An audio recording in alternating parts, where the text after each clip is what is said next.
Hello, everyone. Welcome to Popcast on the Rocks, episode 148. My name is John, and I'm joined as always by Andrea. You got what I was going for. I, Nice. I sure did. Yes, absolutely. Anyways, we're a podcast that talks about pop culture things that interest us. And sometimes there's whiskey. We're back. It feels like it's been quite a while. And Indeed. if you're not clued in yet, we'll be talking about some James Bond again, particularly Live and Let Die, starring Jane Seymour, your doppelganger. Um, I'll take that. and we're going to be doing a fun thing because it's the anniversary for Live and Let Die. I think the 50th anniversary, if I'm not mistaken. I believe so. And we'll be talking about the movie and the novel and the differences between them, betwixt them. So that'll be the main encore of the night. Before that, we're gonna have talk about what else we've been watching and reading and that sort of thing. Give our impressions of some of those things, and then to really start it all off, we got to talk about drink holidays. Looks like there's a lot. Yeah.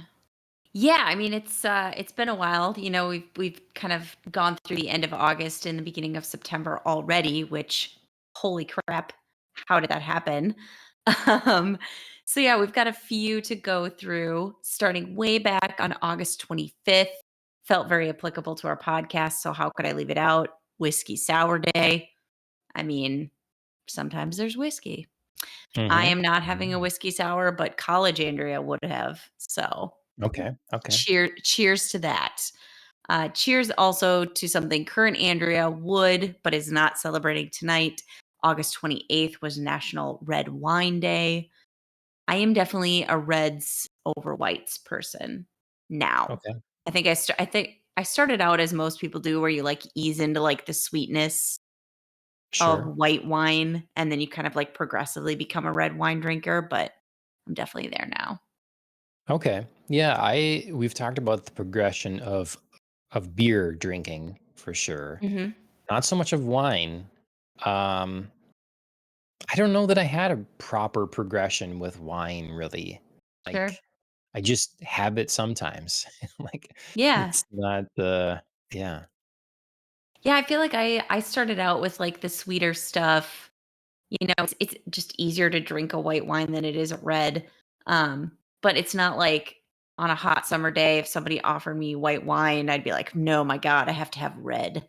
Nope. Yeah. I'll enjoy a glass of white or rosé, thank you."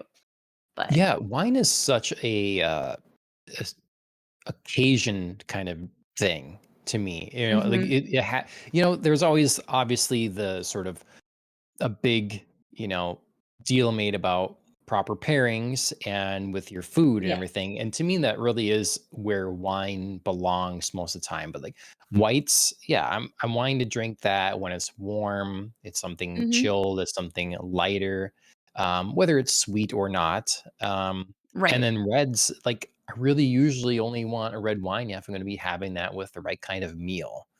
Right. And it's gotta be the right kind of meal where I feel like I can have a beer or some whiskey with anything, whenever. Yeah. Yeah, it definitely feels like cocktails are easy to have at any point. I feel like, or like just like a simple mixed drink or Yeah, something. And then, yeah, like red wine pairs with something. Like yeah, pairs, even if it's not my meal, but if I'm having like a dessert later and I have like a red wine with like, oh, I'm having like a red wine with like a piece of chocolate cake or something like that. yeah. That to me goes rather than like I'm not having a cocktail with my chocolate cake. Mhm. I don't know. We spent a little more time learning about wine, a couple years ago, and the one thing I found interesting was that pre like, America, it was really like wine was designed in this fashion. So when you're creating the flavor profile, or you're creating a red wine or something, you really are thinking about what you're going to eat it with, versus Mhm. it wasn't designed to be consumed by itself. It was Sure. designed to be consumed alongside something. It was always the idea of you're having a meal, of course you're having wine with it. It's the old world idea that's just what you're drinking often, safer Right. than the water. So sometimes people will have these more expensive wines, I call an old world wine, and it's too much for them. There's just too dry or it hits them in the face too much. And people develop a taste obviously to like that drinking by itself, but it's not really designed that way. And Right. so in the more modern wine scene, we started making, getting where people were choosing to have wine to drink, not because it was their source of water, but because it's the afternoon and I feel like having a glass of wine. And so the flavor profiles and the type of wine really changed to Mhm. accommodate a drinking wine, not a Right. pairing wine. So when we're Which looking for wines, we're often looking for like simple labels, like non fancy, modern, whatever, because those are always the ones that catch Right. your eye. But if you're just looking to drink wine solo, that's maybe what you're looking for. But if you look for Right. kind of so, uh, No, that's interesting, like, because when I think about, buying wine, I always look at the back just to see, like, what because there's always a recommendation for a pairing. It's, sure. this wine goes with, steak or, this kind of pasta Yep. or, X. So it is still, like, linked in that way, even if, we've developed wine that can be drunk on its own. But then Yeah. I also think about, like, who started that? Like, was there, like, a conscious push, and who was at the forefront of just being like, "Yeah, we just drink wine now," because it Yeah. is such a thing. Hmm. And how yeah, I don't know if it was, like, somebody specifically from, like, a marketing standpoint was like, "We need to make wine just drinkable." Like, who Yeah. who thought of that, and how did they get us there? Because it is. Yeah.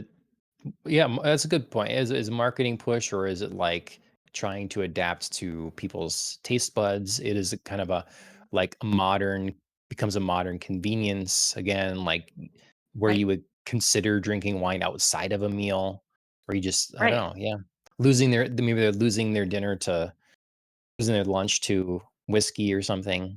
So yeah, Yeah, it's such a I mean, I always think about it now because it's such a, like, a housewives thing. hmm, They're always glass of wine. Like, yep. you can hardly see them on the screen without one, so I just Hmm. wonder where that Well, started. if there's any great sommeliers in the chat, Yes, or the let us comment know about section that. later. Yeah, fill us in. All Um, right. Wine, but yeah. assuming there isn't for the moment, but we are gonna unfortunately stick with wine for a hot second as we close out the month of August. August 30th was International Cabernet Sauvignon Day. It's also wildly different Mai Tai Day, Okay. which Yeah. seems like an appropriate summer drink. So closing out the month of August, that makes more sense to me than Cabernet Sauvignon Day. Do you it's okay, that day is embodied in that. Have you seen the meme with John Daly, like, and some other golfer looking at each other? And John Daly is like in super colorful. It's on the golf course. It's a super No, colorful, crazy. He's like got a cigar or something. It just looks so out there. And then he's just staring like I don't give a shit at this whoever the other golfer is there. And no. it's a great meme. She's like, "He's my spirit animal." I just like whatever, but he's the Mai Tai, and the other guy's the cab. So I just That's funny. I'm gonna have to go look that up now for sure. oh, I don't found it. Yeah. I found it. Oh, Okay, here we go. Here we go. Here we so, go. so Oh my just god, I love it so much. okay. It's Tiger Woods too. Okay, yeah. Oh my So god. His well, pants. I am if anyone dead. watching this or listening hasn't seen this, we'll have to try to post in the community um, part of YouTube or something like that. So. Yeah, that is a great, like, representation, a visual representation of the dichotomy of this day. Yeah. Absolutely. The cab versus the Mai Tai. Yeah. Oh god. Thank you, Alan. Um, Yeah, so moving on to September, it is Bourbon Heritage Month. I dig this. I mean, I don't really know what like the heritage part is supposed to be about, but I like a bourbon, so welcome September. Welcome the Yeah, bourbon. At some it's point the I'm gonna have to American like spirit. go yeah, I'm gonna have to go find like a really cool bourbon somewhere. My house. Um, your house? All right. Yep, I'll come to your house and find a got a cool good one. bourbon. Mhm. Okay. Do you have it near you?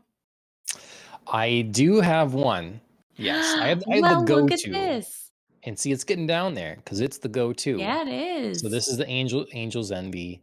It's That's just, right. You have talked about yeah, this before. yes. I was gonna I drink, love that bottle. I um forgot about that bottle. It's pretty yeah, sweet. it's got wings on it. Yeah. We have this other, like, one that's designed like a copper pot, like a pot still, the bottle. So Mm, it's really cool. I've had that one on here before, and I just didn't wanna drink yeah. that one again. We really only have 2 bourbons right now. So we've got this Angel's Envy, and we have that other Only one, and, 2. we gotta get some more. We got way more of other kinds of whiskey, and I like bourbon. Yeah. So yeah. Well, Yeah, here that's we what I'm drinking go. tonight, keeping it simple, bourbon. Just having a straight up shot of bourbon. Yep. There you go. I like it. Um, speaking of, keeping dichotomies alive, in Bourbon Heritage Month, September 2nd is tailgating day, and I do not think that that is generally a place where bourbon belongs. But perhaps Probably there are not. tailgaters out there who would prove me wrong. But you Mhm. know, not in my mind. The two do not go together. So, Yeah. but something that does go along with tailgating day is yesterday, September 7th, was Beer Lovers Day. So Alright. cheers to that. I am not having a beer, but cheers to tailgating and Beer Lovers Day because that also means football is back, which it was last night. Oh, okay. So I am excited. Um, so the actual season started last night? Yes, yes. The Okay. first game of the NFL season started last night. The Detroit Lions beat the Kansas City Chiefs. Did not see that Wow. coming. Yeah. I Wow. mean, it was only by a score of 1, and the Chiefs really, like, did their best to give it away. It's not like the Detroit Lions were really on point. They played Sure. well, but, it was really Chief mistakes that gave that game away, but still a shocker to open up the season. Wow. Yeah. So there's my mini Um, football talk. I won't keep it going too yeah, long, the but I had to the get it in there. the chief mistakes of the Chiefs was, yeah, Indeed. fumbles and such, yeah. Nice. Okay. Yeah, Well, that's just fun. missed opportunities. But yeah, it was fun. It was fun to get back in the spirit of football and realize how much of my time will be sucked up by football games once again. Sure. Goodbye to my Sundays.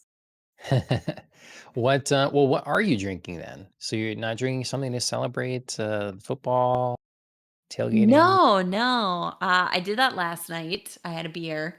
Um, but I am drinking something that's in the spirit of our podcast and in the spirit of what we're going to talk about.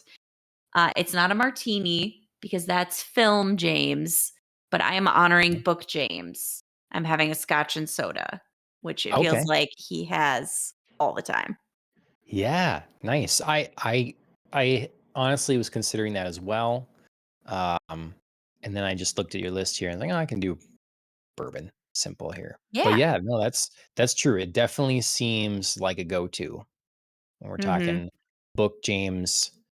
It's plenty of times it's simple. And there was a Yeah. brand too that they kept, it's a So different they do a Scottish. couple of Hague. Yeah, they Yeah, do a couple of yeah. different they do one Hague, and then I think Old Grandad is maybe a Yep. bourbon and not a scotch. But Yeah. I think And that it's makes I think sense it's for so funny that, like, Book James is so particular about brands and food and, like, things being exactly so, and, like, Movie James is in a different way. It's just, like, literally about the way his martini is made rather than being Mhm. like, "I need this brand of X." Well, You the know what I mean? unfortunate thing with movie Bond is that it's a mix of we chose this because it makes sense for the character, and then we were given money to promote this. So it's Sure. we have Smirnoff and we have Heineken because we take their money, but then, Right. Which we they were have not around other for broad. either book. Right, right, but so, yeah. 'Cause Um even when I was reading which preview of my week, I was reading Casino Royale, and he, you know, gives his order to the bartender to make the Vesper Martini. There's a Mhm. specific brand of gin and vodka that he uses in, like, his martinis, and it's, like, very, like, "This is what I want," or, "This is the It's Lillet not I want." Gordon's? Is it Gordon's? Oh, man. Because I I think don't they have the I book. I thought they have took Live and Let Die attention. in front of me, and I don't have Casino Royale, so I couldn't look it up. No, no worries. I've seen different people. It's amazing the different variations of the recipe for the Vesper. If you go online and watch different Mhm. people making it, they do Sure. vary. Some trying to be more book accurate, but I thought they were trying to be relatively accurate in the film. So, yeah. Well, yeah, we should talk about that a little then. Yep, So you it's read the 3 measures of Gordon's, 1 of vodka, half a measure of Kina Lillet. yeah, but what So, so yeah. no vodka No, specification. he didn't specify the vodka, but everything else Okay. is, like, specific to a T. Yep. Yep. Huh. Well, so you read Casino Royale, the I did. novel, without I letting me mean know, Andrea. Like, I know. I could not do it. I mean, Live and Let Die is the only the 2nd book, so it feels yeah, silly not to go back and, like, start from the beginning. it makes sense. It makes sense.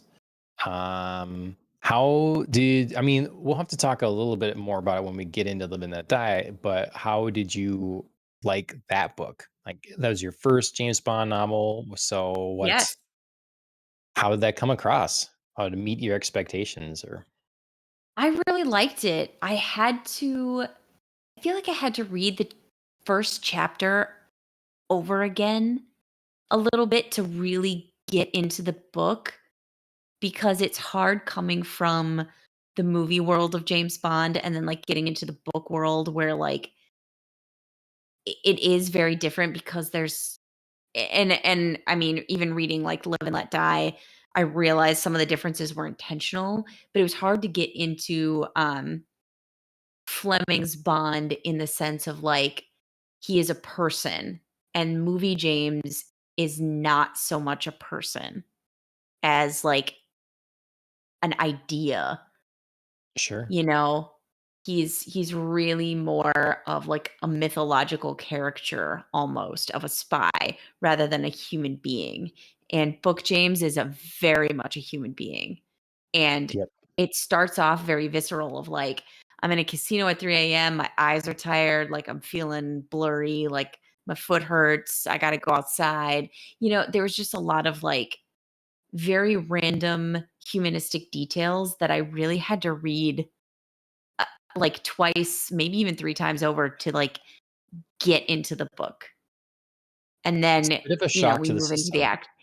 It really was. It was really hard. And then also there were some very, like, specific references to, like, brands of things, which I realize now, having read more of the books is, a hallmark.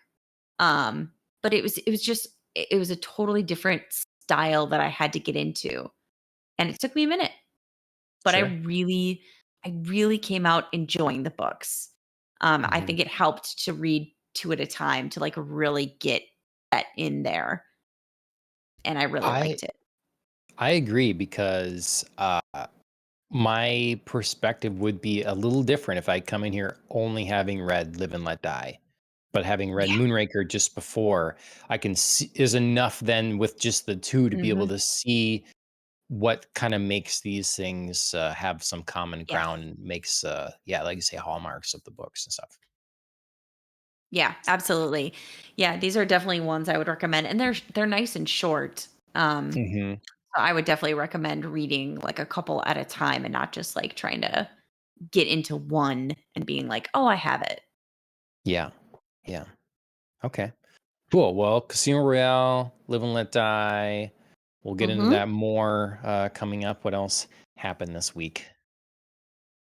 Not terribly much. I continued a couple of series with Chris, so I was really excited about that.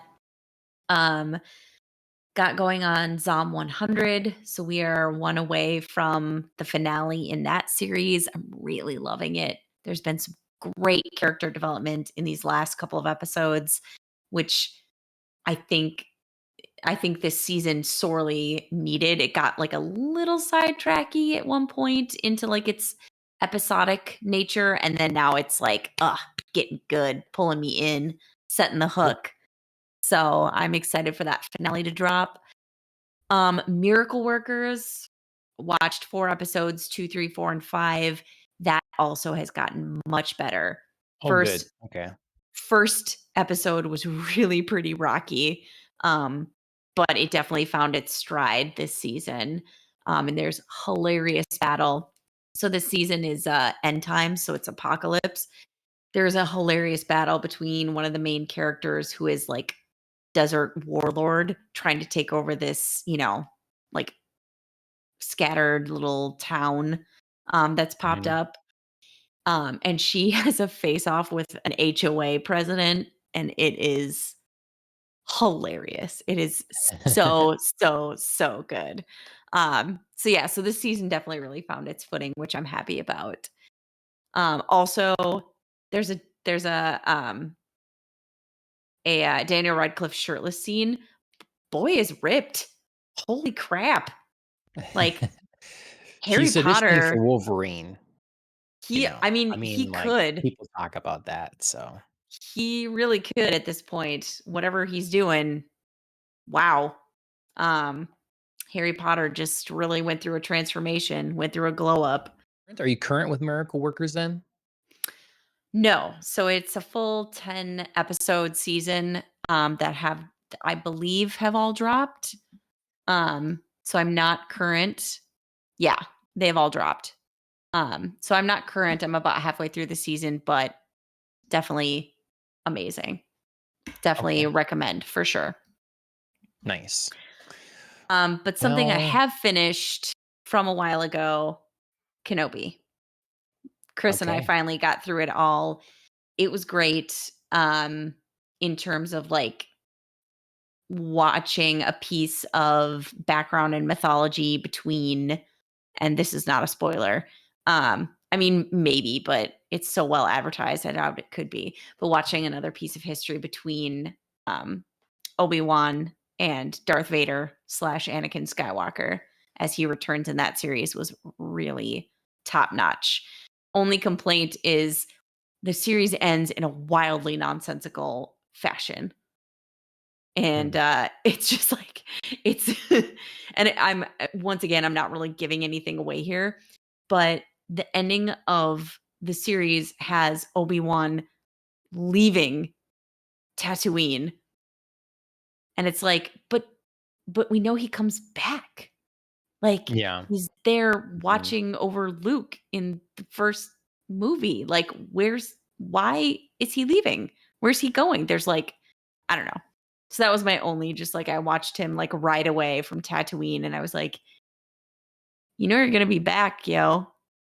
Like, I'm not sure where you're going right now, where you think you're like moving to, but Mhm. you're gonna come back. I So have so many problems with Kenobi. I So just many problems. Yeah. I I mean, mean, I yes, get I I have get the, problems like, with it too, nostalgia but kind of feel of like, "Oh, look, it's, Ewan and Hayden back mhm. together," that kinda thing, but They did not some at the really expense of damaging, like, yeah, their characters. they did some really great, like, character work, a la, like, the 3rd movie. Do you know what I Mhm. mean? Like, just, like, their battle, it just, like, Yeah. it, like, Right. brought me there in a really great way. But, yes, there were definitely some other parts of it that I was like, "Oh, I could have not used this." Okay, everyone. Spoilers for Kenobi. All right, spoilers for Kenobi. Here's your warning. No, no, no. I I not you. mean, Just I am gonna okay. say stuff, Okay, okay. and I I was just like, I really didn't feel like I was giving much no, away there. no, no. I'm gonna give stuff away because it. So it the whole idea that Anakin and Kenobi meet before the I battle know. and New Hope is a problem because it It's no, it's super changes the wrong. dynamic. You, it's supposed to be that you haven't seen each other in years. Last we met, I was but to learn. I get it. Like, it, I don't understand. It just cheapens that whole moment.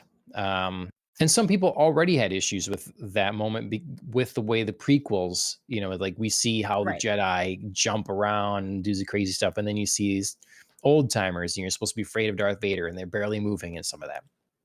I get it, but to me, you can explain away some of that stuff. But I Mhm. also the whole idea they have to make all of the pre-existing characters that are good guys pathetic. Every freaking one of them.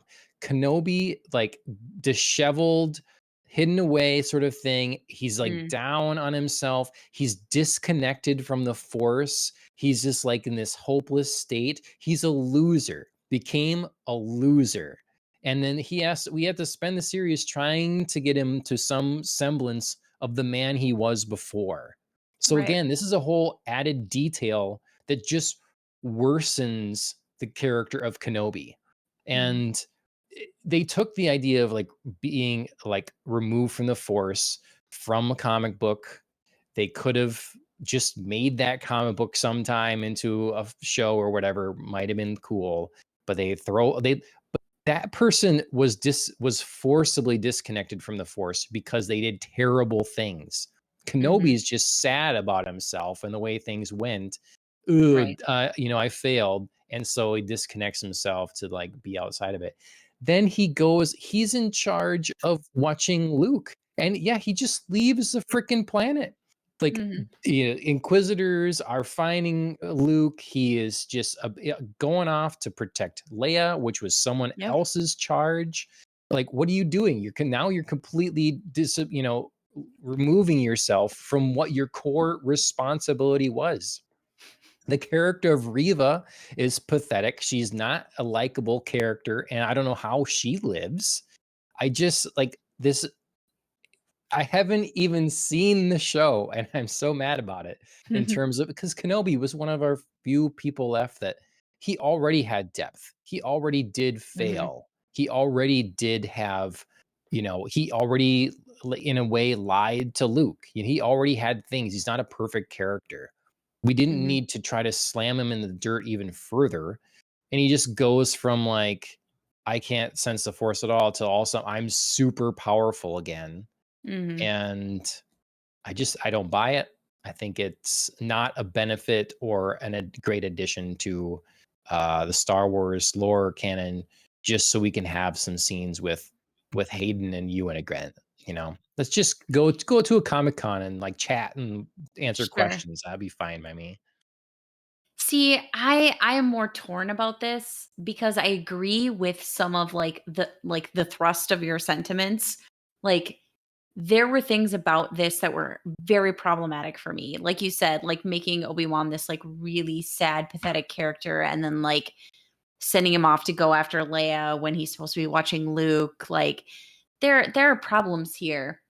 There are also, I mean, the biggest problem, yeah, he meets Vader. Like everybody's like, "Oh, hey, everybody's still alive. We met each other. How does this work in A New Hope that we suddenly are like, what?"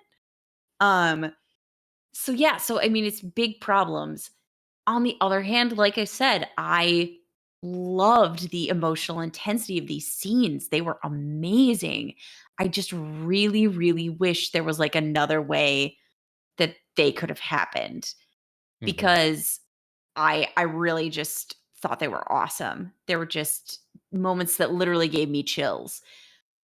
But yeah, I mean, is that worth, the expense of continuity of the canon of, believable storylines? Mhm. Goddamn, I don't know. I don't know. And obviously, I know your answer is no. For Mhm. me, once again, I just wish that there was like another way we could have pulled this off because it was great.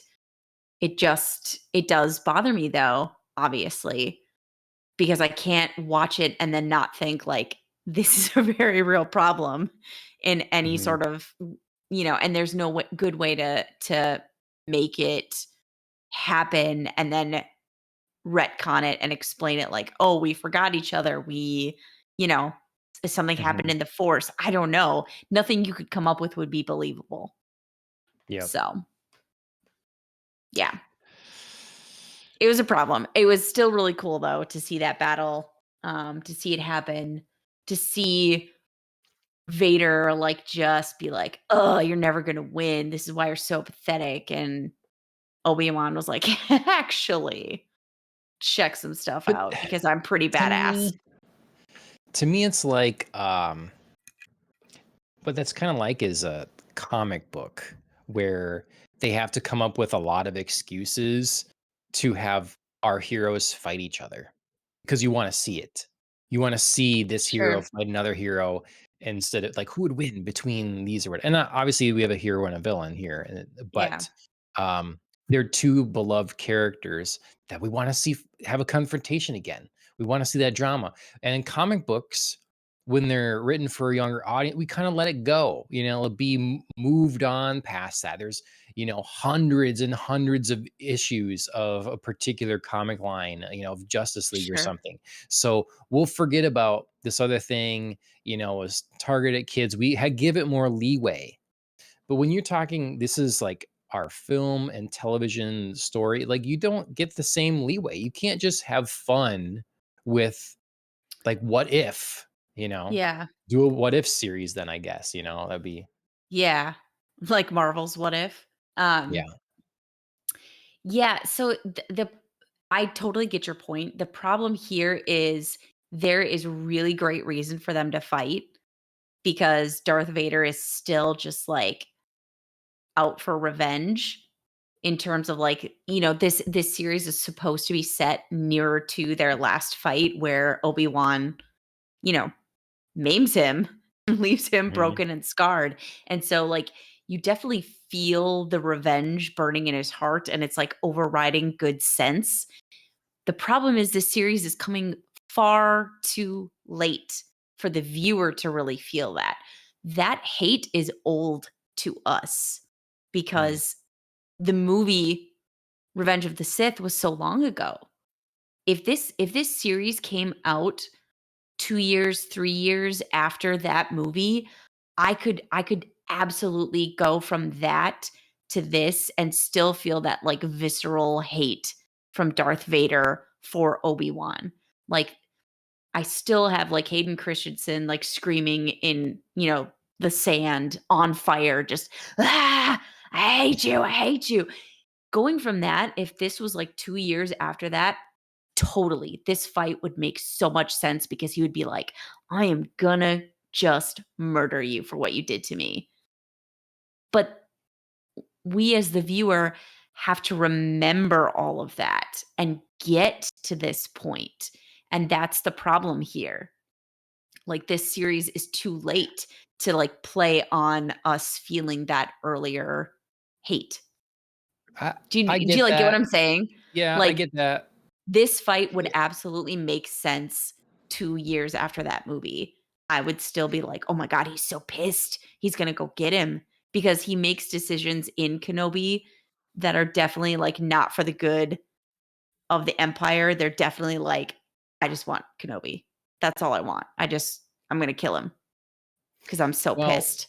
and I think if it took place shorter after the movie, but also in the timeline took place, Mhm, say, 2 years later, mhm. because right now and it would have to end in a way that, because Vader shouldn't even know that Kenobi is alive.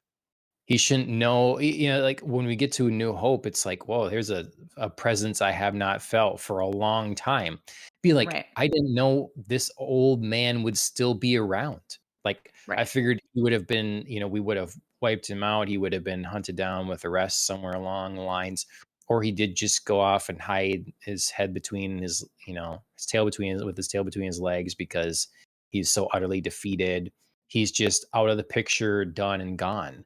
And this Right. completely changes that aspect now. Now, yeah, Kenobi's out there. What's he doing? What is Right. he doing? What is my old mentor up to all these Right. years? Well, and he definitely leaves the fight. Yeah, now I'm glad we have spoilers because Kenobi definitely leaves this fight the winner. Yeah, So it's, right. it's not like Vader would just think like, "Oh yeah, he shrunk back into the shadows." Like, no, Yeah. he's like, "I'm powerful. I Yep. just kicked the crap out of you again." Yep. Oh, Anyway, whatever. it was Yeah, definitely necessary to finish Kenobi so we can move on to other things, including Andor, which I'm really excited about. But also, it was good to like just feel satisfied finishing that series because I sure. hate leaving things undone. Like I said, the battle was really cool, really well acted. Kudos to Ewan McGregor and Hayden Christensen, even if, I mean, I can't do anything about this. It comes at the expense of, you know, established canon. Yeah, yeah. Okay. Well, nice, nice, nice, I guess, that's a good job. Um, okay, well, I read a lot of comics again over the last, I thought it was funny I mentioned before, like, how it took a bit getting into reading books again because, like, oh, I have to get picture the things I'm reading. So I'm not helping myself by still reading more comic books, but I wanted to talk about a few of them. One is called Battle Brick Road. Okay. Um, so it's a playoff Yellow Brick Road, and Wizard of Oz is like it's old enough that it's free. I'm missing the term for it. It's no longer like copyrightable. It's been around long Oh, enough that oh, it's yeah. not. No, it's in the public domain.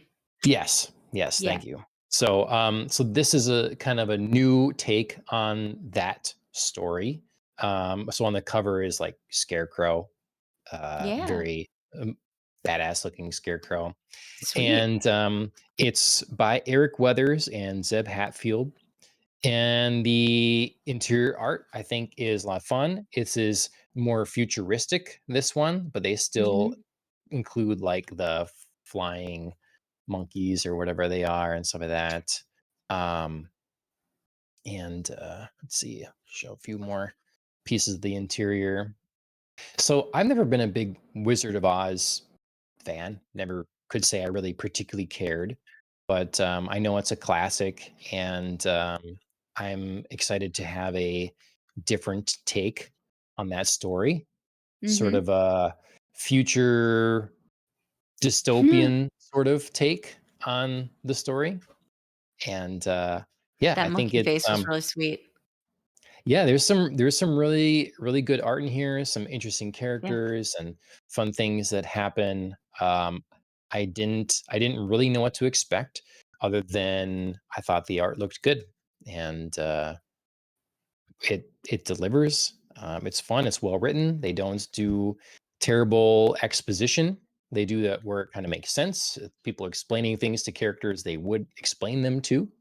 So I like that a lot, and I'm looking forward a lot to the next volume. So this is kind Excellent. of a full graphic novel size book, and yeah, I won't show too much or whatever, but I highly recommend it. I know they're continuing on, and the plan is to keep going with these for quite a while. So Battle Brick Road. Give it a check, a look. It's got some signatures on the front. It's probably hard to see down in the corners, but Oh, yeah, there you go. they're there. So yeah, Does the storyline kind of follow Wizard of Oz? Is I mean, they there do like we're not. It's well, so far the idea that like a Dorothy would be thrown, someplace not her home and is put in sort of a fanciful kind of world, and then is going to be meeting these characters along the way to essentially find. the wizard is the setup. So Okay. you do have that setup. So Okay. yeah. Do you feel like so where does this first volume leave off? Like, is there like a recognizable point or like character at which we're, you We're know? introduced to Scarecrow. We like Okay. see Scarecrow, basically. Okay. So Okay. yeah. Yeah, I don't know. It's definitely the way I'm most interested in consuming Wizard of Oz. Sure. N- That's Need fair. that different take. So um the other indie comic I read now this week is called Groken. Now, Okay. Groken came out, volume one came out, I think, a while ago, but I only found out about it when volume two was being talked about.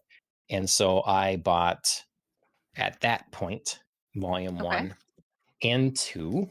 So then I got both at once. These are two graphic novel size books. And to me, in the independent comic space, um, there are a few really great artists, and Kenneth Roquefort is maybe the best, in my opinion.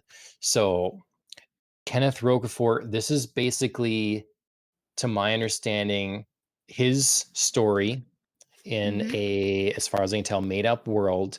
And unlike a lot of American comics, it's all him. So created, written, drawn, colored, lettered, and edited by Kenneth Roquefort.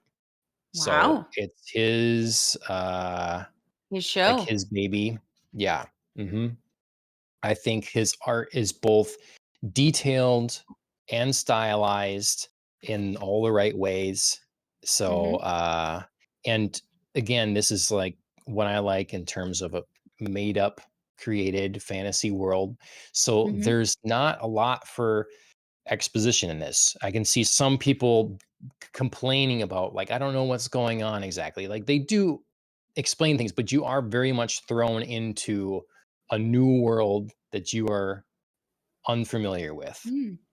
with Okay. characters you're not sure why you're following them or why you should care, and all that sort of thing. But I think there's some great creativity shown in Mhm. this book, and yeah, it's not really like anything else I've seen. There's a combination of like sci-fi and Oh, fantasy. that's So cool. there's a lot of like fantasy elements, but then sci-fi equipment and alchemy and that sort of thing.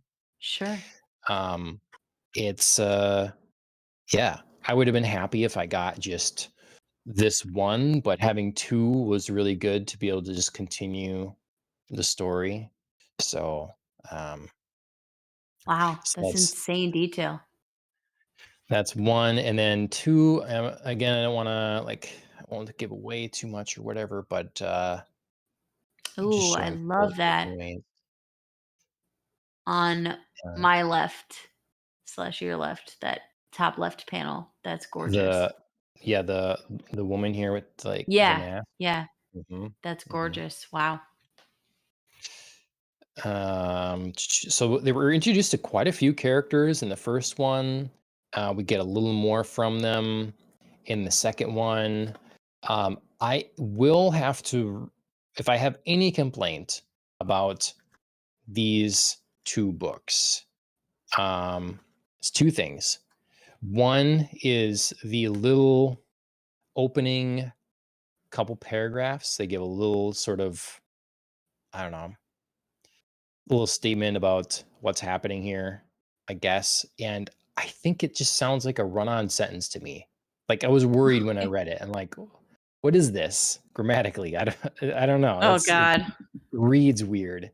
And they didn't You'll change have it to for the second one. It's like, you'll have to show me well, or slash read it to me. okay.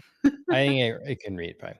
In a rotten era where myths were sadly forgotten and science corrupted the hopes of a good tomorrow, a singular theory makes the regiment shudder, and the system fears that the secret will be revealed and that the right to the crown will be claimed by the myth, a creature who bears the name of Groken. Kind of like doesn't Yeah. sound like a lot. It's not very. I don't know. Um, because I want to continue on. In a rotten era where myths were sadly forgotten and science corrupted the hopes of a good tomorrow, a singular see, I keep reading, but that's the end of a sentence. Corrupted the hopes of a good tomorrow. A That singular yeah, theory makes the regiment shudder, and the system fears that the secret will be revealed and that the rights to the crown will be claimed by the myth, comma, a creature who bears the name of Groken. that doesn't make sense. I don't want to nitpick this because the rest of the book is great. Sure. It just read funny to me. It read weird. But I mean, Eh, yeah, I mean, it's the premise. It's like the mhm. mythology, it's the background. So, yeah, yeah. I mean, yeah. Make it make That's more what sense. yeah, I agree. But so it's that, and then there was a lot Ooh, happening that's in gorgeous. this second one that I do need to reread it because Okay. there's, a lot of new characters, a lot of like lore put in place and stuff. And I mean, look at the giant spreads he does. He takes advantage of the 2 pages of the format.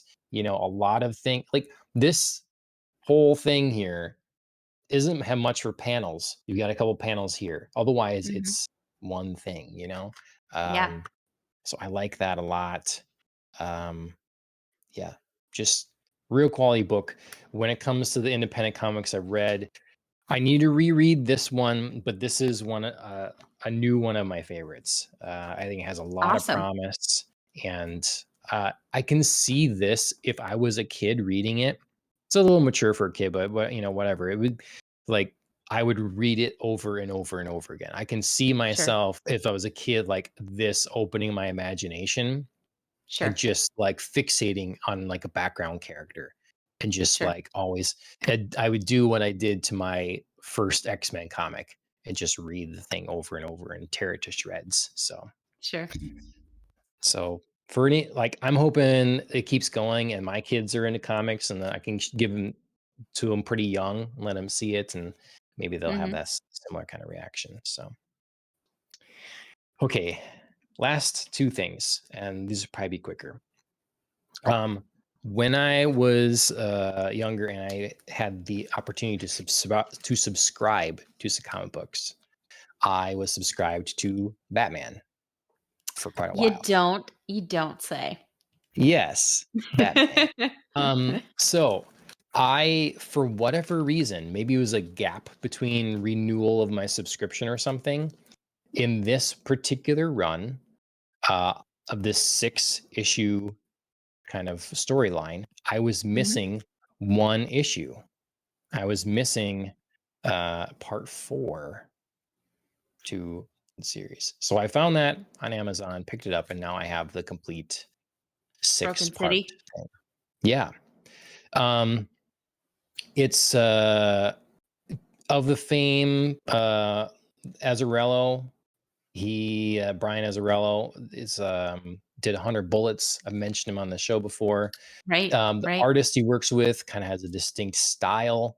Um, and I remember these fondly because it kind of, to me, was the first, when I was reading it, to really like seeing Penguin as kind of the gangster. They kind of had Mhm, Croc as sort of this gangster guy too, wearing a chain and mhm. stuff like that. And it just was a very different look from what I was familiar with. I'm trying to show you a good thing, but there's so many ads. Here's a Buffy ad in this one. Look at that. Stop it, I love it so Yeah. much. It's There's definitely tons of later like Buffy, but, oh, I love it. definitely lots of ads for old fun things to look at from the 90s or whatever. But it's very dark, Yes. lots of shadows. It really is a detective story. And it starts off very good. I like the dialogue that Batman has with himself. Mhm, I like the grim setting in nature. You can see the like it's the difference between reading books that are like the mainstream books and a bunch of its ads versus reading an independent book and it's just the oh thing. gosh. Um, Uh, Yeah, I'm a little dead because it's, like, dark and dreary and Yeah. introspective, and then, "Got milk?" Get rid of your pimples. Poxy. Yeah. Stop, Mhm. oh my god. Yeah, there's, I like kind of there's I fun kind stuff of like that. love that, though. Mhm. Do Yeah. you know what I No, mean? Like, it was a fun element. it's so, like, visceral and evocative of, like, the time frame to Mhm. see the ads, to see Yep. that So, in the end, finally reading this, you know, in its fully. entirety, yeah, as an Yeah. adult, I was a little let down, I have to say. Mm, Um, that's too I bad. like the look of it. I like some of the characters introduced. I like that there's, a good mystery here, but I'm not really bought into some of the characters' motivations exactly. And without giving anything away, like just some of there's a villain that sort of turns seemingly pretty quickly, and I'm not a big fan of how that character is developed. I do like the stuff between Batman and Penguin in here. Sure. Here's another ad, by the way. It's an old cool phone. It says, "Yo, dude, Xmas made easy. These DVDs are great gifts." And Ugh, it's all dead. shorthand. Yeah. I love it. So, mhm, mhm. So I did enjoy reading them, but I was hoping for more. I'm seeking out again the best Batman stories to read, classics that I really wanted to that I've missed out on and stuff like that. And I thought this was a good one for me to revisit. And sadly, I am not gonna put it in the best of must read list. So it's too bad, but I had a good time with it anyways, and I'm glad my set's complete. So, and then the last thing is a Batman book. This is the prequel to the Ooh. movie Batman. Mhm. So it's called Before the Batman, an original movie novel.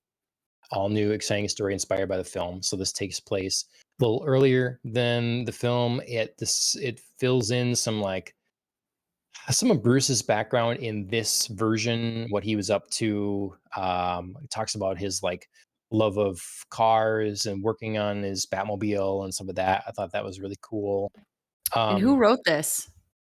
so this is by it's a person that's done a lot of kid stuff. I remember looking up when I was gonna buy it. Sure. Um, let's see. It's odd. It doesn't say anything on the cover. It's really okay. So David Lumen, David Lumen, okay. Lewman. So got a few pictures in it, a full out poster. It was a quick read because it's not particularly big and it's large text. So that was my biggest kind of Mm, complaint, is that it really is made for a younger audience, which I think sure. is something that is a weird dichotomy with Batman these days. Is like the Batman movie is not made for a young audience. Like it is a No. dreary, dark, brutal kind of movie that I don't know what age you bring your kids to or whatever, but it's not it's not the same thing. Like, oh, let's put these toys in Happy Meals. It feels wrong. Sure. Um, so this book then again is aimed at a more youthful audience. But Sure. the story itself is solid. It just is a little simple, but it was fun to see kind of Huh. how the Riddler got his start in this world too, a little bit. So he was Sure. involved. So I would say if you Hmm. love the movie like I do, then it's worth having the little background. It's a quick read, Sure. get some extra background on and- There's a So I looked it up because I was curious, and there are some sample pages, on Google Books. So I was just, Hmm, like, reading through a little bit of that. And you're right, it's definitely, like, large print, simple yeah, sentences, not specifically written for adults, right. Hmm. which isn't terrible, but also is a little bit distracting. Yeah, it's not, I mean, I'm totally in the camp where I think that, you don't have to write down to kids in terms of like, you know, genuinely good stories, and those stories can transcend all age groups and stuff like that. Um, but there can be sometimes a depth or something that can make a book more engrossing if we can get a little bit more.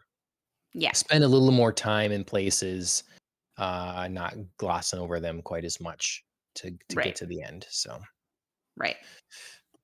but yeah, I had fun with it. You know, it's interesting because they change up the origins of Batman and the different takes of this. And you know, when we're familiar with the Dark Knight trilogy, is like Bruce running away and like living life in these all these different crazy countries, and you know, Mhm. learning to, you know, he had what desperation is, and stealing the food when he had to or whatever, and all that sort of thing Yeah. is like basic sense of right and wrong, you know, all that they went through the lengths. And that's really not the path that they chose for Bruce in this world. And Right. sometime we'll have to talk about what that is when we discuss the movie or the sequel or whatever. For um sure. because it is interesting. Yeah. Speaking of, The Dark Knight was definitely on TV recently, so I had to watch Mm. it, and I just watched my favorite part, which Bruce Wayne is not even in. It's, all Morgan Freeman, where Mm. Reese figures out his identity Oh. and is like, "So you're telling me that you figured out the identity of your boss who likes to beat criminals up?" Yeah. I mean, It but the thing is, it's a good bluff from Fox, yeah, Lucius Fox, because you could totally go to the press with that, and you totally you totally could could. provide evidence and But, make it like with if nothing else, it makes tabloids. right, But right.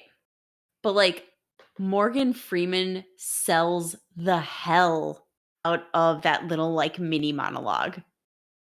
mhm, I just like every word, I can hear it in his voice, I can see his facial expressions where he's like, "And your plan is to blackmail this person? mhm. Yeah.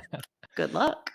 Like, Mhm, it's just I watched it and I mhm. was like, I'm reminded why he's so amazing at what he does. I think, you know, I would have a hard time picking my favorite scene from that movie, but one that always stands out and it's quoted a lot. So, and, you know, it's I think really, I mean, the whole thing. It's Alfred telling Bruce his story about being in like the jungle somewhere or whatever, and about someone that was going like village to village, Oh, burning mhm, and massacring mhm. everybody. It's just basically comes to the thing of like some men just want to watch the world burn.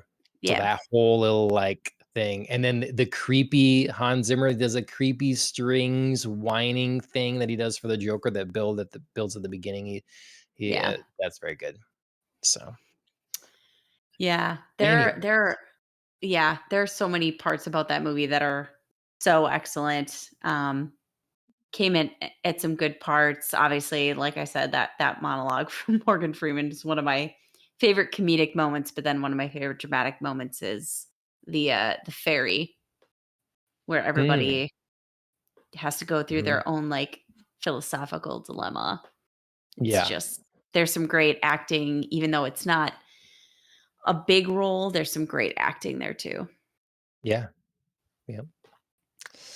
Well, we could talk about Batman for a long time, but, we gotta talk about Bond. Yeah, let's Um, move on to another iconic man that begins with B. right. Um, okay. So Live and Let Die, 50th anniversary of the film.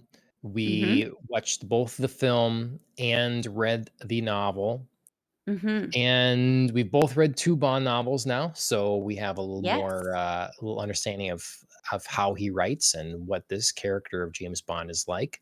So, we'll start there with how would you have how do you think you would have thought of the novel Ooh. Live and Let Die had you only read that novel and not Casino Royale first?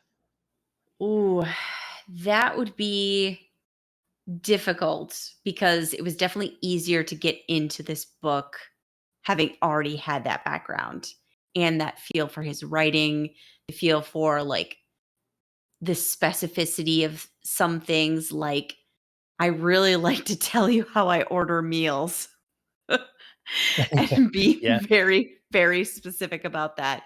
It is a very tough thing to, like, get into and not feel like you're wasting time.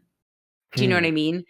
Like, um, a long, long time ago, I read Les Miserables by Victor Hugo, and he gets into, like, these wild tangents about, like, the French sewer system, the French government, the French church, like, and it Sure.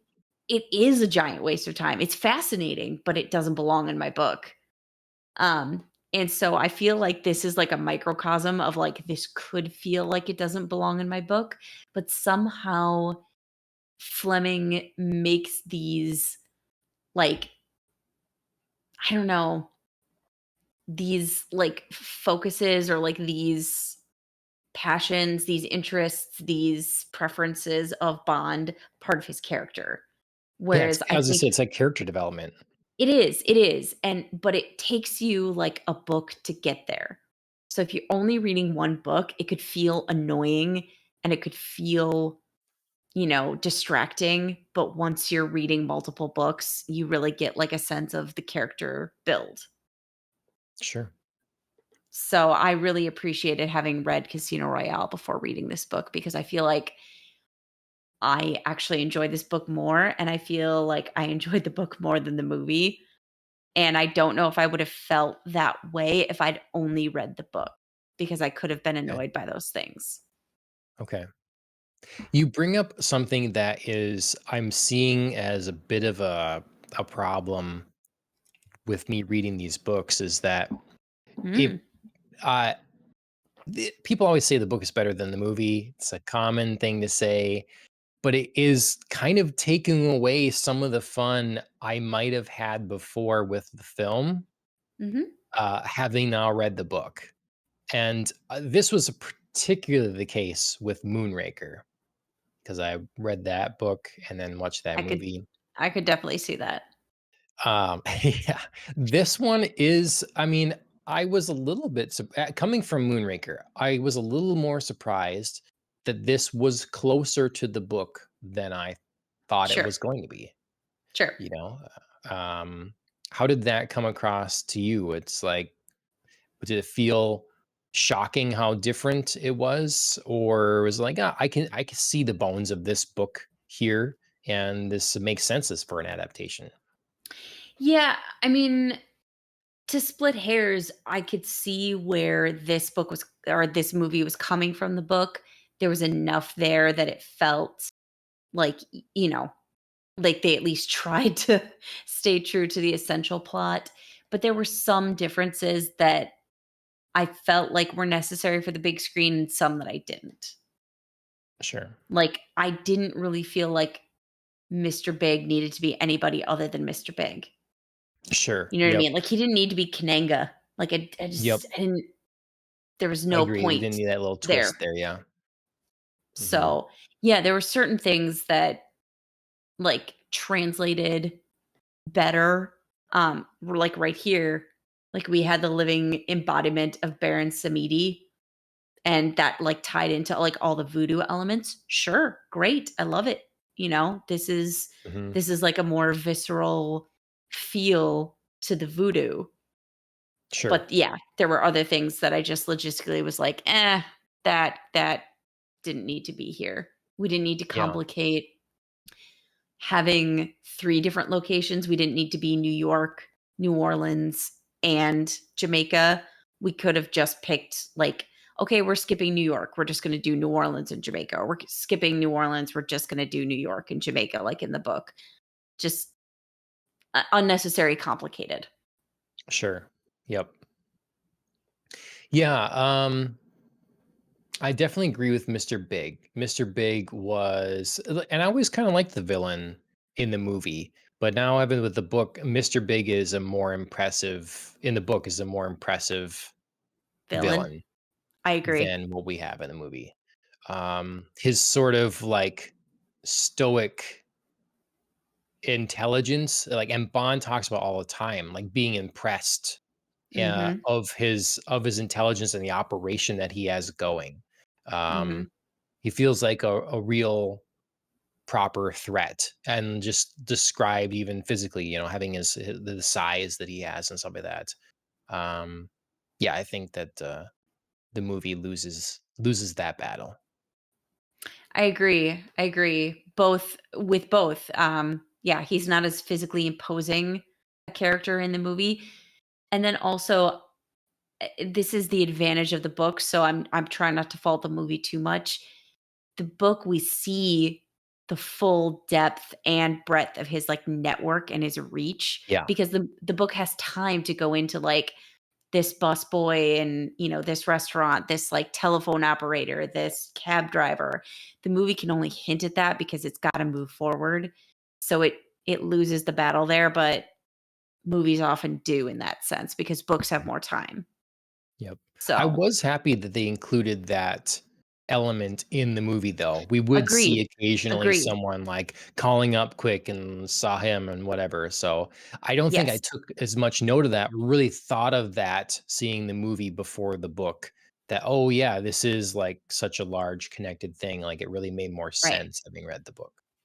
right. So, um how did Live and Let Die, the movie, place for you previously in terms of your reception of it in the Bond, franchise, and has that changed now at all? Sure. Um, I mean, it had always been one of my higher ranked Roger Moore outings, even though he tends to be lower on my scale because I have a Mhm. hard time with him. Um, I I feel like overall my feeling towards it bumps up because I read the book, because I like the book so much, and so I sort of, like, Okay. then bring the movie lifted up with it. Andrea, do the Um shot on the scene, on this. I know, right? God, her faces sometimes, like, she does some, like, really great acting in this movie. I mean, not Oscar worthy or anything, but she's solid. But there were Yeah. some moments like this one where she was just, like, over his shoulder, like, and I'm like, "Can you just not, please?" Ugh, this is Sorry, like yeah, I interrupted. no, no, no, it's hard not to, like, look at it and be like, "This is, like, 10 straight minutes of you trying to, like, damsel in different, facial expressions," and it's rough. Not one of the finer points of the movie. Um, no, so I feel like this sort of, like, lifted up both because I'm watching more Bond recently, and I'm finding probably fault with other Roger Moore films, but then this one I always liked and enjoyed, and then the book made me like it more. So, Okay, more nice. positive feeling, I guess, Okay, despite problems I have with it. sure. Yeah, I think I don't know that I changed my stance on it too much. I do think maybe I don't know if it's the book's fault. I do think I remembered a little more positively than when I watched this last time.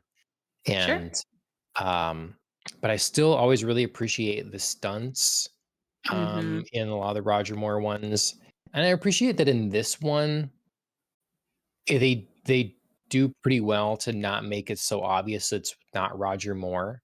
I think the best Oh, ones, sure, sure, sure. yeah, there's like when I watch Moonraker, there are so many scenes in there. It's like very obviously, clearly not Roger Moore, and Sure. the stunt work is great, but it's too much. It's So distracting, yeah. yeah, I like when they manage to blend it better. And then it looked like he was really driving the boat, which I thought was great. Mhm. Gonna get some good shots of the. It was a great boat chase, I thought. Um, So when you're reading the book, remember I talked about this with Moonraker. Which Bond did you picture when you read and Live and Let Die here? Oh, it's so hard. It really is because nobody really fits fully because nobody is scarred, Okay, and they make, like, such a deal out I mean, they make more of a deal out of it in Casino Royale, but they make a deal out of it in this one too. So, or at least mention of his, like, facial scar. But I do picture, like, a combo usually of Pierce Brosnan physically and, like, attitude Connery. okay. Mhm. And especially Okay. when he, like, I don't know, interacts with women, I feel like it's so Sure. Connery. Yeah. That inner Yeah. monologue even. Yeah. I appreciate the honesty of the inner monologue for Bond in a lot of Yeah. these, like, when it comes to women or when it comes to a situation and being like, it Bond is way more human in the books just because you can Mhm. see inside his mind, and it's kind of it kinda goes back to what you were talking a bit earlier about, and how Bond in the books really is a character versus sort of a mythological thing at times in the movies.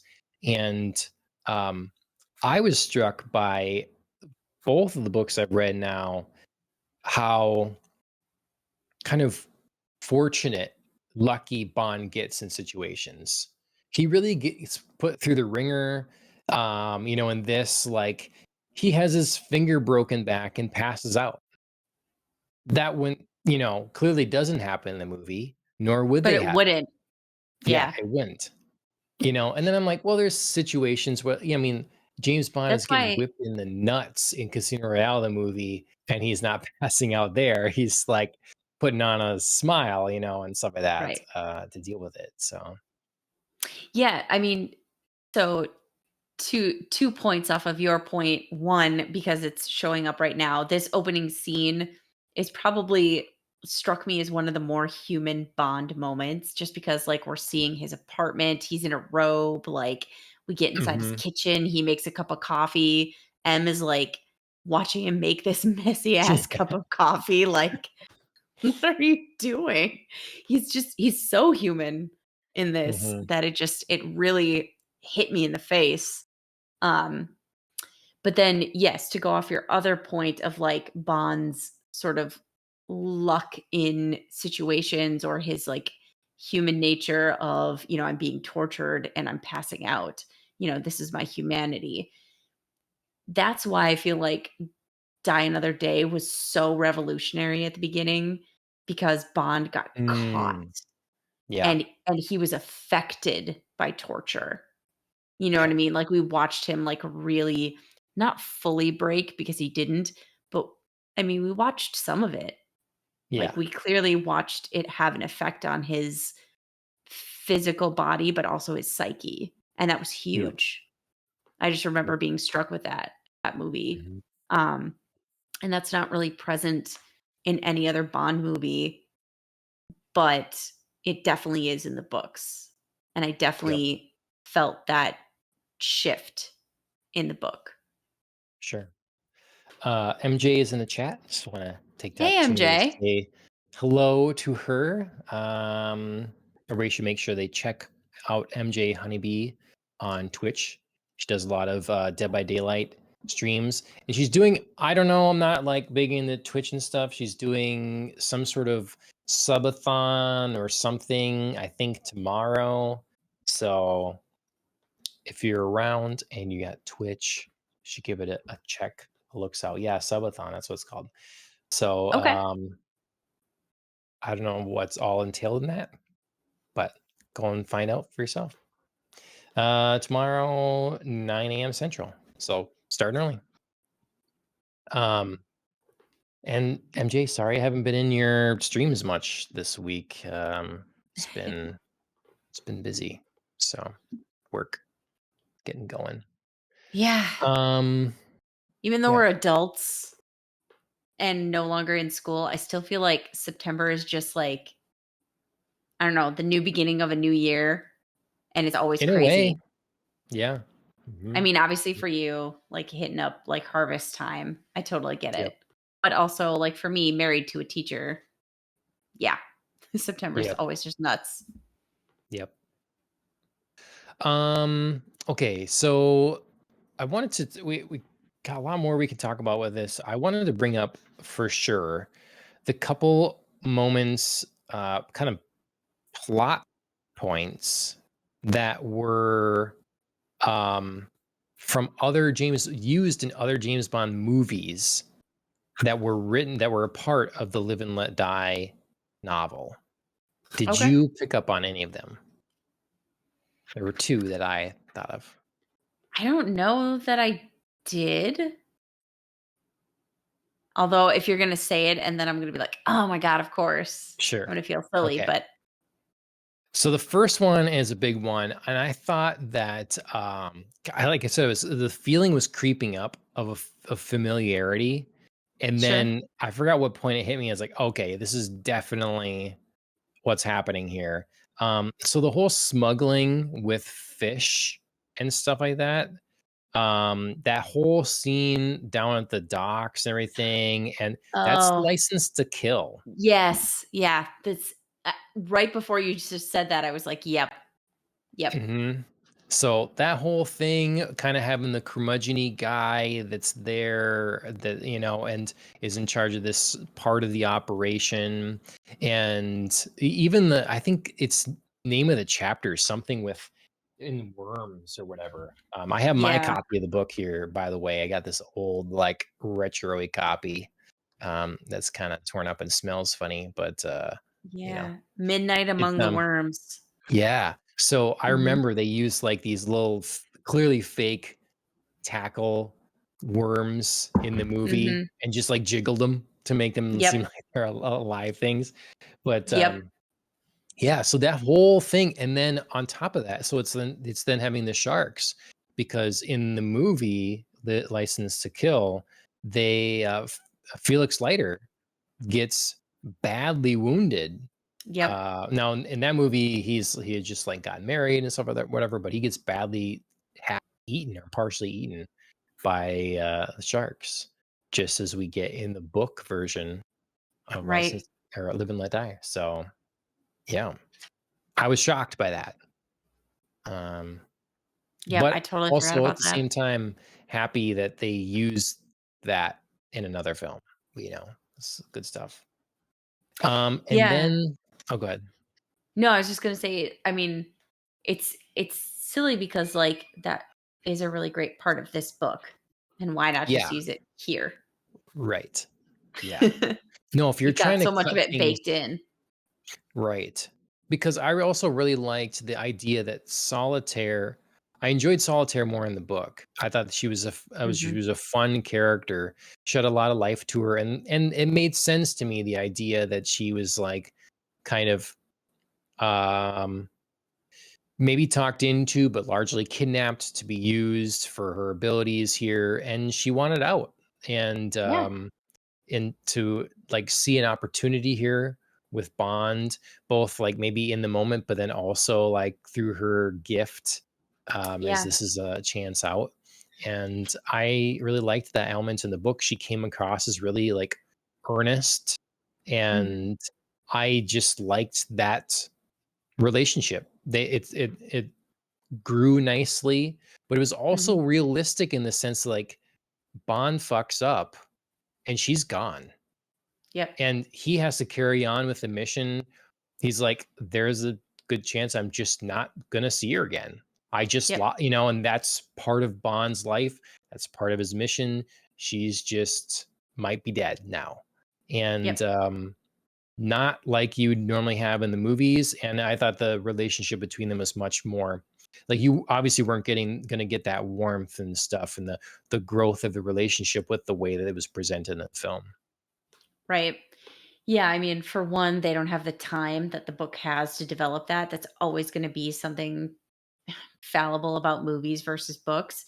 But I agree with you. Solitaire has much more agency in the books and it serves her character much better. Here, there's just too much damseling. There's too much that's like inexplicably reverted to like Bond making a decision or Mr. Big making a decision versus her, and it doesn't make sense for the plot. Like even their first meeting where he's like, "Oh, I'm sitting in your chair, like, you read the cards. Oh, I just happen to have, like, 60 million pairs of lovers cards with me, so I can Well, stack he the knew deck." that for the second time or whatever, I mean, he like right, yeah, but, like, it's just so, like, really, who takes the time to do that? Like, yeah, it just don't I don't know. I just was yeah, super put off by that. I was like, this yes, didn't need to be the way that they interacted. It definitely could have yes, been something else. So, yes, like book Solitaire was much more interesting. She had much more agency and it was a much more believable storyline that they could yeah, have just stuck with. yep. Because it definitely I mean, Roger Moore always, I think, probably has the highest body count when it comes to women per film. I don't know that Mhm. for a fact, but it's probably true.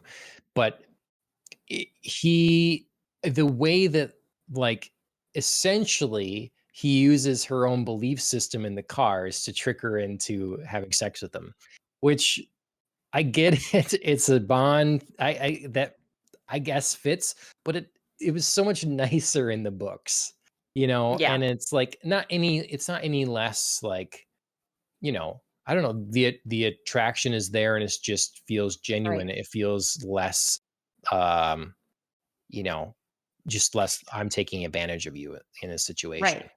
It's no less suave the way it happens in the books. Right. This is like exaggerated to a point where you're like, "Come on, did we really need to do this?" Like, Mhm. Bond is awesome. She sees, like, this great opportunity, this great-looking man in the books, and she's like, "Yeah, like, Yep. I will go for this. I see this as my ticket out." And we coulda just ran with that, and it like I said, it wouldn't have made him any less suave. Yep. Yep. Bond doesn't have sex because he can't do it properly with because his one hand is broken. Also a thing that wouldn't happen in the Right? books or in the Very movies, true. Very true. But it was like a really interesting moment to, like, Yeah. stop and acknowledge that, but still be like they're both still, like, clearly attracted to each other, Yep. and we could have represented that in the movie too. So, Yep. Mhm. The other thing is in a Roger Moore movie. It's the end where they're tied together and drugged behind the boat. Happens in yeah. For Your Eyes Only. That's the way, and the whole idea is, like, dragging them over coral to c cut Oh, so the blood's in the water, and then the sharks will eat them. right. Oh my god, I haven't seen that movie in a long, long, long, long, long time. And I love that. It's my favorite Roger Moore movie is, For Your Eyes Only. Yeah, But I haven't seen that in a very long time. That's right. so, yeah. Yeah, License to Mhm. Kill, right before you said it, I was like, "Ah, I got it." This one I forgot completely. Um, let's see. So, other direction, I mean, I I did like, I like so we're going towards the end or whatever, and Bond has I to gotta prepare. Oh, wait, go ahead. I gotta pause because Teehee's on the screen, and I loved this. I mean, this claw is ridiculous and awful, and Ridiculous. it's clearly a Just hand inside. It's just I mean, it's yes. so obvious. But I really like this actor, and I like Teehee's character. Sure. Do you know what I mean? Besides Yeah. the ridiculous claw hand, I like Yeah. this character. I thought it was well done in the movie. I do like that they added the characters from the book, like the funny names, Whisper or whatever, Yep. I like that sort Coral, of thing. Teehee. Yep. Yep. Mhm. Mhm. Um, Okay, sorry, so continue. no, like I thought the preparation was fun. So he's on In the book? Jamaica and Mhm. yeah, in the book, and he's gotta like train now and stuff to get ready for this physical endeavor. And so he stops drinking for like the 9 days or whatever it is, and he cuts back to like 10 cigarettes a day. Mhm. So that's his eat healthy, run every day, all that kind of Right. thing. So I Swim. liked that. Yeah. Yep. And he gets tan for it and like that moment that he's gotta train and prepare for a mission. Yeah, it's kind of a bummer that I in the James Bond world of movies, we can't have, like, a training montage. It's just Dun gotta dun be some, like dun, dun dun dun, like that? right, Up yeah. the step? I know. Whenever you say training montage, everybody's like, Yeah. "Rocky." Mhm. Um, but, I mean, it is sad because I agree with you, I really loved that aspect of the book, but for the movie, they're like, "We're not gonna take the time to do that." I get it. I Mhm. do. That's not fitting again in our, like, James Bond, like, movie world mythology. He just does Mhm. something cool instead. Now, did that cool thing need to be, like, parasailing in or whatever he did Right. there? No, because that is also unbelievable that nobody would see him coming in because he's Mhm. literally tied to the boat. So, that's Yeah. I think an unfortunate part of, like, book to movie translation where you're like, "Okay, so logistically, actually, the training montage makes a lot more sense." Yeah. Also, The it would have closest been really cool to see him fight a giant octopus. Yes. Yeah, actually. Um, it probably would have been not a very real looking octopus though at the time No, the movie was no, made, but no. yeah. Um, I the closest I can think of in other Bond films to like a training thing is always his sort of like demanded rehabilitation sort of like testing. Oh, So in the yeah. unofficial Bond movie, Never Say Never Again, Mhm. he's sent to like a rehabilitate well, I don't know what to call it. It's like a physical therapy sort of camp retreat sort of thing. And of course he cheats and stuff and he like hooks up with people there, but he's either getting him back into shape to be in the field. Sure. They also do that in Craig does that. Thunderball, I think, which is what Never Say Never Again is like basically the Right. same movie. And then right, Daniel Craig for Skyfall. Yeah. Yeah. So Yeah, but that's more like, you know, testing rather than like we have a mission that like you specifically need to go train for. This is yeah. like, in general, are you still fit to be a field agent? Yep. Mhm. Yep. They almost do it Um, in Die Another Day, but that's more like medical diagnostics than yep. like, Yep. are He you has some of physically fit to those. be are you physically fit to be a field agent? So, Mhm. mm. My biggest, well, I think maybe my biggest complaint with the book is which is something I think they've fixed in the movie actually, is the movie is about drugs, and, Yeah, the book is about like pirate current pirate lost treasure. currency. Yeah. Yeah. So, explain to me, because I thought I should go back and read the beginning of it. Explain to me why we need to like take down and uncover this. It's like, is it just for the knowledge of like, hey, we thought this was lost and we need to know where it's coming from now because we're the government and we need to know? Or is it like, is it that Right. we think we have some claim to this treasure?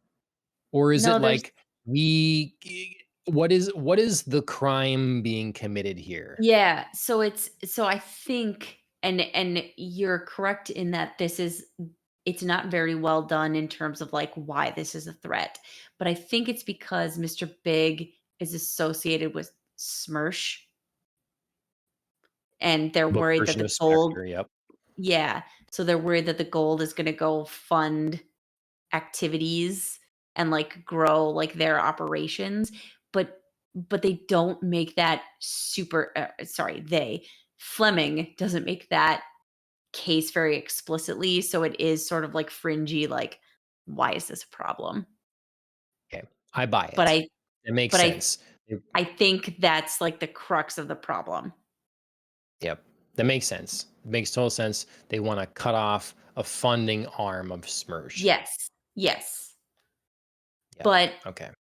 not a lot of time is spent on that. It's very like, "Oh, Mr. Big, like, was on our radar until, like, suddenly he disappeared in Moscow. We think he was trained by Smersh, and now he Yeah. is associated with them, and that's Yep. sort of it. So, if you're not paying attention very closely, you would miss it. I definitely well, and definitely my fault because I did have a harder time getting into this book. Like I don't Mm, know, whatever the pace or whatever compared to Moonraker. Moonraker to me was very interesting quite quickly. And this took me a little longer for whatever yeah, reason. Um, Once we really got to like the train and stuff in like, mhm, me up a solitaire and all that, it sort of really started to pick up for me. But it took a little bit. And it's too bad because I did like stuff in Harlem, and mhm, I actually for the beginning of this book very much pictured Craig actually because I like the portrayal of Felix Leiter so much in Craig's sure, films. agreed. Um, I just he just does a great job with the role, and so I like their banter. I like their relationship and the way they act in Mhm, the movies. So, mhm, because Felix Leiter in previous Bond films really always felt like an afterthought. I yeah. never really thought of him much at all. I did feel He the feels like one in relationship. this film. Yeah, He does feel and like one, yeah, mhm. and it's because So he doesn't have that whole, like, side plot of, like, being injured. right, yep, Although so, I did love but their nod to the club and, like, the table that disappears and reappears. I did mhm. love that. Yeah, so when I was seeing that movie, it's like, "Hey, okay, we're going more." I mean, obviously, way more entertaining, scandalous show, in the book Right. happening on stage, but yeah, the whole idea that hey, we're going to check out in Harlem and go into his club, and we're whisked away behind the secret door. Like, I was like, okay, we're maybe following the book more than I thought we were going to. So, yeah, I was Mhm. happy with that. Yep. I loved the fashion in this one. I thought that was, Mhm. that 70s going into 80s is good. What else? What else must you mention? What else has to be said? Ugh, okay, I have to mention this, and because it's so terrible. Chris and I watched it, and we both just looked at each other, and we were like, "Ugh." Kananga slash Mr. Big being blown up by the shark gun and, like, oh god, it's so bad. It's so bad. It's so bad. It's so unnecessary. Their fight was so cool.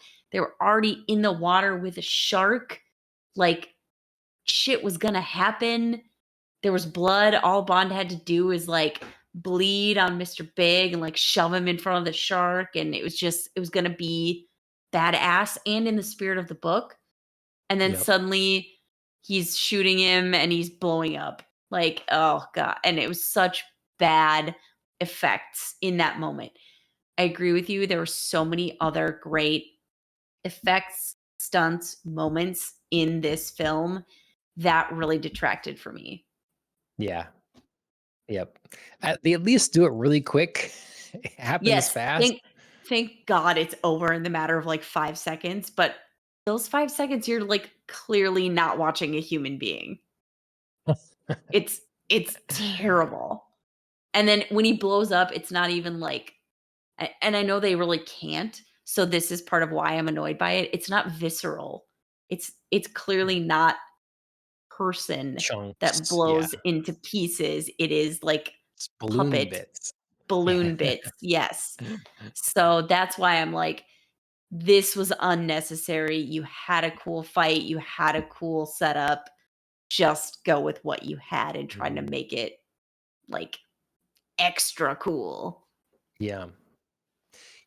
Speaking of gadgets, Bond really used his Mm, watch a lot in this. Like, he he really used does. that magnet, you know? Mhm. Feel like you should include that one in future watch variations, Q, because Yeah. tried to get the boat, that didn't work out, but then he got the, thing at the end, Yep. um, and yeah, unzipping in dress, The dress. it's That was pretty sweet. yeah. That was great. M Yep, magnetism. Yeah, Yeah. like it. And that was a one-liner I did not mind. I thought this Mhm. movie did a really good job containing the one-liners right up until the end when he was like, "Oh, he has an inflated opinion of himself. Ah, he just blew up. Oh, I'm being disarming. I ripped off Teehee's hand." Like, oh god. You started this movie started so strong in so many ways, and then there was, like, a little bit of a fizzle at the finish, but Mhm, it's mhm. minor, so I'll let it slide. Yeah, yeah. Yeah, definitely with the ending is where the book and movie really felt like different things. Yes. The, like, drama and the tension of trying to get through the water and the very real just, like, threat of the darkness and what's in the ocean. Mhm. Bond is facing that, and he has to that's a very non-Bond film sort of thing. He in the Mhm. film, he would have come across a dozen people in the water with harpoon guns Right. and dealt with them all, and then it got to the island and dealt with a bunch more people, and then and still no one's heard from him, and sneak around. And in the book, he's like, I barely escaped this octopus, which Mm. made me lose a bunch of like make a commotion in the water. And they Yep. saw that I didn't know, and I come right up and they've got me. Yep. So Yep. like I just a lost a chunk out of my completely suit, different. like, fuck. Hmm. Hmm. Yep. So okay, one what do you think of it's a thing in Bond movies for sure, and I'm seeing it's a thing in the books now too, of like the villains not just straight up killing Bond. It's always Mm, like it's the trap or how did you find that as believable in this book where mhm. Mr. Big has opportunities to just kill Bond and doesn't? Do you like that aspect or not? Yeah. So I sort of felt okay with it in this book because Mr. Big was this sort of like highly intellectual character. He's like, man, I've done all I can do in terms of simplicity. I'm trying to like make things elegant. I'm trying to like find different ways to do things. And I have this sort of intellectual curiosity about how this scenario might play out. And he never thinks like I'm not going to win. Like he's so confident. And I felt Mm, that so much from his character that I did believe this. Like, okay, this scenario of, like, "I'm just gonna drag you behind my boat to see what happens." He's still there, he's still present, he still feels like, "I am super gonna kill you." So, that particular scenario, I didn't feel like was a stretch or a reach because it's not like, "I'm gonna tell you my plot, and then I'm going to leave." He was, sure, like, right there, like, "I wanna see what happens when there's blood in the water." sure. Um, so that didn't feel to me like a stretch, even though I was coming off of Casino Royale where it did feel like a stretch that Okay, like the Smersh agent just disfigured Bond instead of being like, "Oh, hey, I know who you are. I know you're a spy. Even though these aren't my orders, I'm probably gonna kill you anyway." sure. Okay. Yeah, That because I was scenario wondering to how me would. felt more like you should just kill him. Mhm. He's literally trussed up naked in a chair. Like he's right Yeah. there. He's like a Christmas gift. Wow. I mean, what a Christmas gift. Bond naked in a chair on the tree. I Yeah. mean, if Chris is listening. Um, yeah, I thought of it when I was reading Moonraker, and so I thought of it in this. I didn't know if I would be thinking of it so much if it wasn't such a cliche for the films. Um, Yeah. because Moonraker definitely has this kind of thing too, but a different, different Mhm. situation. I do think of the 2 I've read now, this was the most realistic. Um, Because letting him Yeah. go the first time, just injuring him is like a warning, and not wanting to have to deal with the mess of the explanation of why a secret agent here, British person, has gone missing Mhm. slash dead, you know? Him and Felix, all of a sudden, they're both dead. They didn't wanna deal with that commotion of everybody being around. We're giving the opportunity to walk out, "This is your warning, leave." So I Mhm. like that, thought it was fine. Yeah. And then the end thing too, you're right. He is there. We're actively doing this thing. Mhm. Um, it seems a fitting punishment, Right. versus just like killing you now or whatever, gun to the face. It's not enough punishment for the trouble you've caused me. So Yeah, and I feel like the book had much more occasion to make it realistic in terms of like Mr. Big's motivations were, "Hey, you like really embarrassed me. Like yeah, everybody knows you took my woman."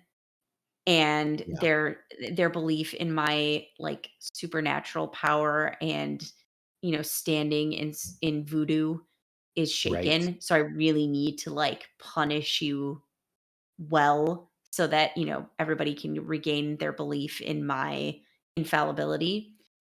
But also the book does better.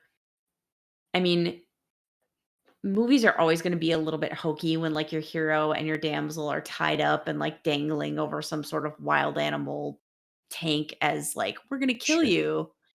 Right. But the book does better because we get the inner workings, like where James is like, okay, they're going to drag us over the coral. This is going to tear my body in this particular way.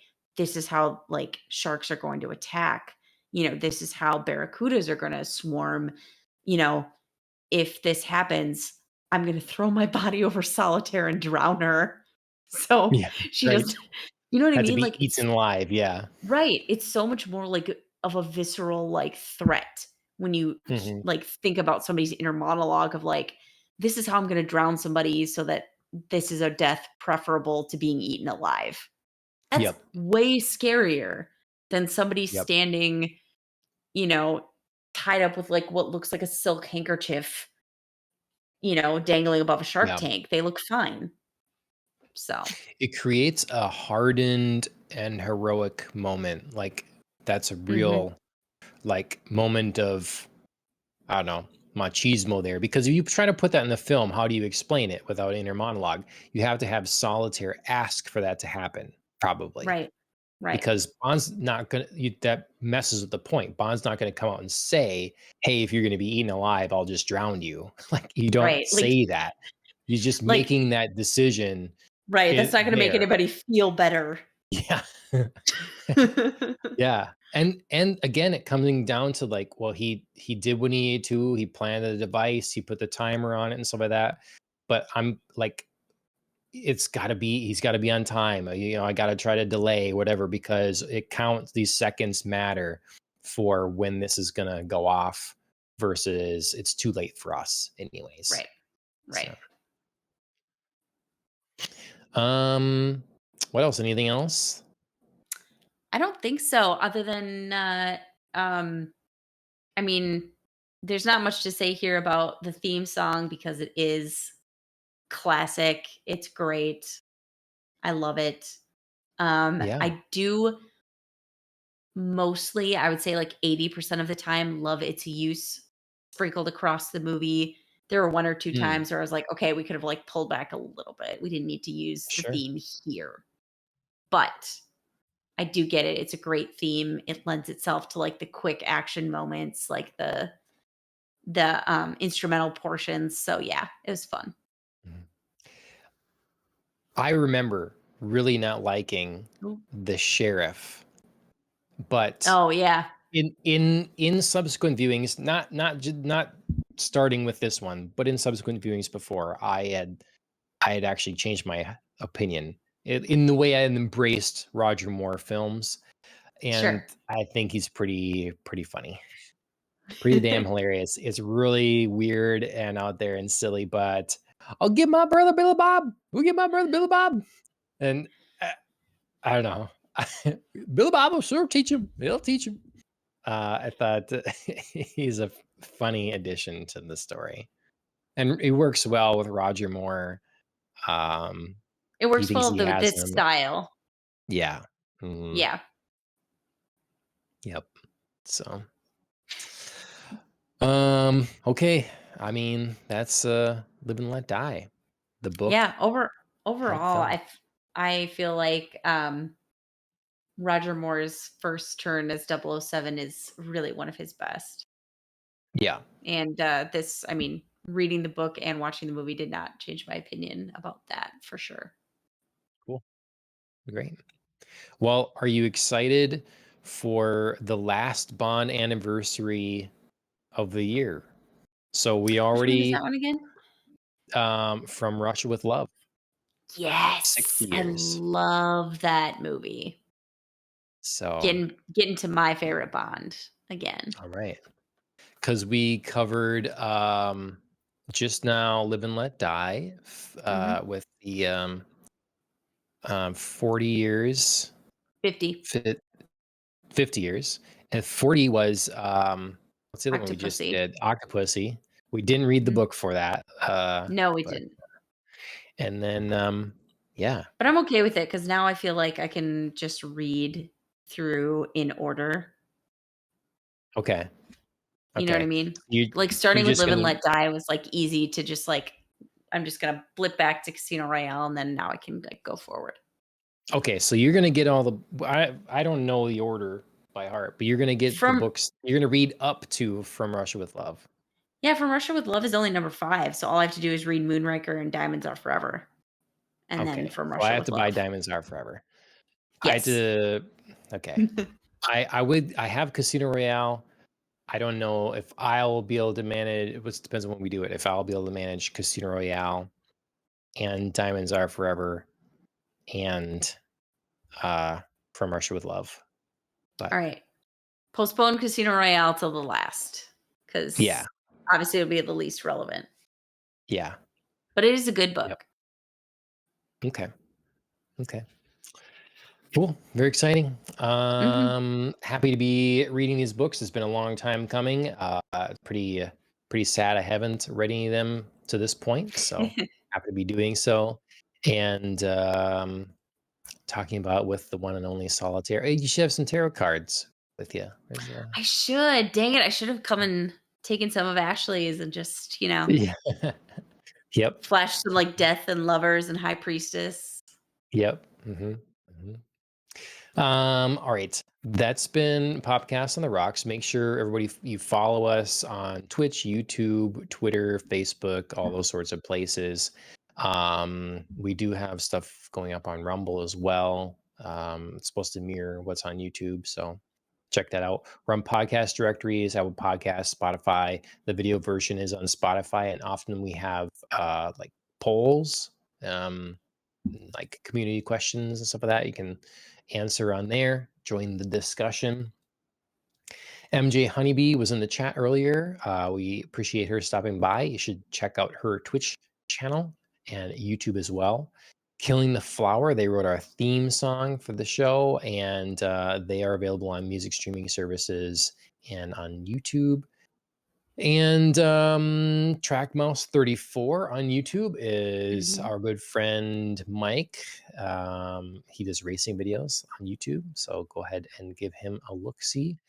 And then we should be back pretty soon. I gotta confirm with everyone the time, but we'll be back with an anime podcast to talk about Jujutsu Kaisen because it has resumed now new episodes. Mhm. The second of these new episodes just came out yesterday.